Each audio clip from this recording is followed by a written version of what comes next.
We're going to work on questioning, and I'm going to read How Many Days to America?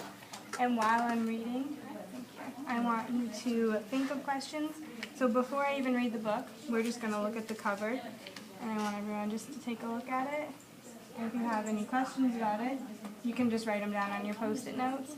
And then if you have any questions while I'm reading, you can just write it on your Post-it note and either put it down while I'm talking, or you can wait till the end. And then after the book, you're gonna write any questions that you have that you still didn't understand throughout the whole book. And then we're gonna talk about all your questions and see if we can figure out the answers. Okay? Okay. Does anyone have any questions just about the beginning, about how many days to America? Yeah. You have a prediction? What's your prediction?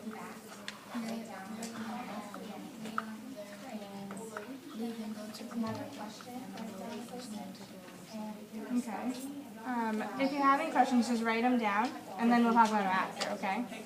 So just write them on your Post-it note, and then you can stick them next to them. Okay. It was nice in our village till the night in October when the soldiers came. My mother hid my little sister and me under the bed. When I peered out, I could see my mother's feet in their black slippers and the great muddy boots of the soldiers. When they were gone, my father said, "We must leave right now." "Why?" I asked. "Because we do not think the way that they think, my son. Hurry." He wouldn't let us take anything but a change of clothes. My mother cried. "Leave all my things? My chairs, where I sat to nurse our children, the day cover that my mother made, every stitch by hand?" "Nothing," my father said, "just money to buy our way to America." The word America was not new to me. I'd heard it whispered between my parents in the restless hours of the night. America. We were going there. Others, too, moved silently along the secret streets.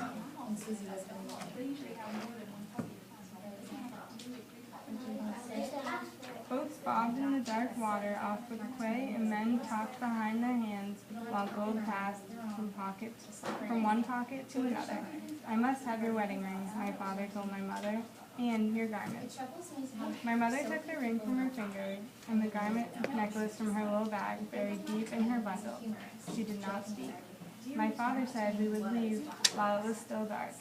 "How many days to America?" my little sister asked. "Not many," my father said. "Don't be afraid." The fishing boat was small, and there were many people. More kept coming, and more. We tugged heavily from harbor to open ocean. "Can we see America yet, Papa?" All the time, my little sister asked questions. "Not yet," my father asked. We were an hour from shore when the motor stopped. The men crowded the engines. "A part is broken that cannot be fixed," my father told my mother, and her face twisted the way it did when she closed the door of our home for the very last time. The women made a sail by knotting clothes together, and when they pulled it high, I saw my father's Sunday shirt blowing in the wind. But the sail carried us back toward our own shore, and the men shot us from the cliffs. At last, we got the boat turned in the right direction. "How many days to America now?" my little sister asked. "More, my small one," my father said, as he held us close. I saw him look at my mother across our heads. You guys have any questions about the book? You do? Okay. My question, are they slaves? Are they slaves? You can put that up there, and then we'll answer it after, okay? You have a marker? Nope, you can just put your Post-it note. Just stick it to the board. There you go. Day followed night and night day. Our food and water ran out, and many people were sick. At sunset, my father and mother and sister and I huddled in the bow. Then my father sang as he sang at home.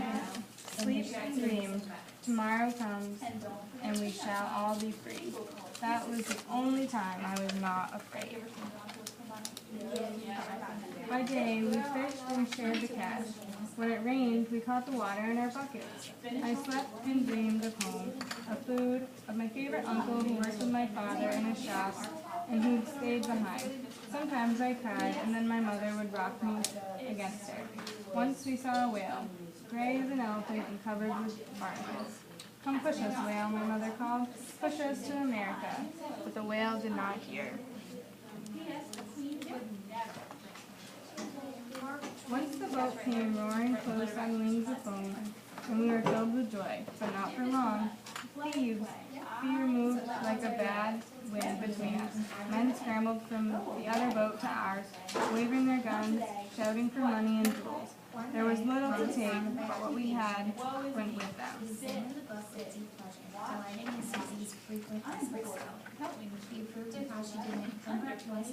Once there was a shout of land, and we crowded the railing. But though we pulled out the sail, our boat would not go any closer. We will swim for help, my father said, and he had two others jump in the water. No, my mother cried, but they were gone already.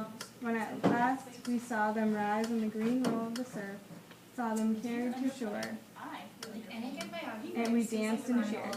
But there were soldiers on the rocks. Everyone was quiet, and Mother gripped my hand. They were bringing them back, she whispered. 3 soldiers with rifles came too, in the small boat. They brought us water and fruit, but they did not speak or smile as they tossed it up to our waiting hands. Was it not the right land, Papa? I asked, as the soldiers pulled away. Will it not do? It would do, but they will not take us, my father said. My sister tugged at his arm. They don't like us? It is not that. He did not explain what it was. Our family got 2 papayas and 3 lemons and a coconut with milk that tasted like flowers. The sea was rough that night, and my father's song lost itself in the wind. I said the words as the stars dipped and turned above our heads. Tomorrow comes, and we shall be free. It was the next day, the tomorrow, that we sighted land again. I was afraid to hope. A boat came. My mother clasped her hands and bent her head. She was afraid. Was she afraid to hope too? The boat circled us twice, and then a line was thrown, and we were pulled toward shore. There was such a silence among us then, such an anxious, watchful silence. People waited on the dock. Welcome, they said. Welcome to America. That was when our silence turned to cheers. But how did they know we were coming today? My father asked. Perhaps people come every day, my mother said. Perhaps they understand how it is for us. There was a shed, warm from the sun on its tin roof. There were tables covered with food, though the benches were crowded, and there was a room for all of us. Do you know what day it is? A woman asked. She passed me a dinner plate. It's the coming to America day, I said. She smiled. Yes, and it's a special day for another reason, too. Today is Thanksgiving. What is that? My little sister was shy, but not too shy to ask her question. Long ago, unhappy people came here to start new lives, the woman said. They celebrate by giving thanks, my father nodded. That is the only true way to celebrate. We joined hands and closed our eyes while my father gave thanks that we were free and safe and here. Can we stay, Papa? My little sister asked. Yes, small one, my father said. We can stay. Okay, so did anyone come up with any questions? I did Thanksgiving in America.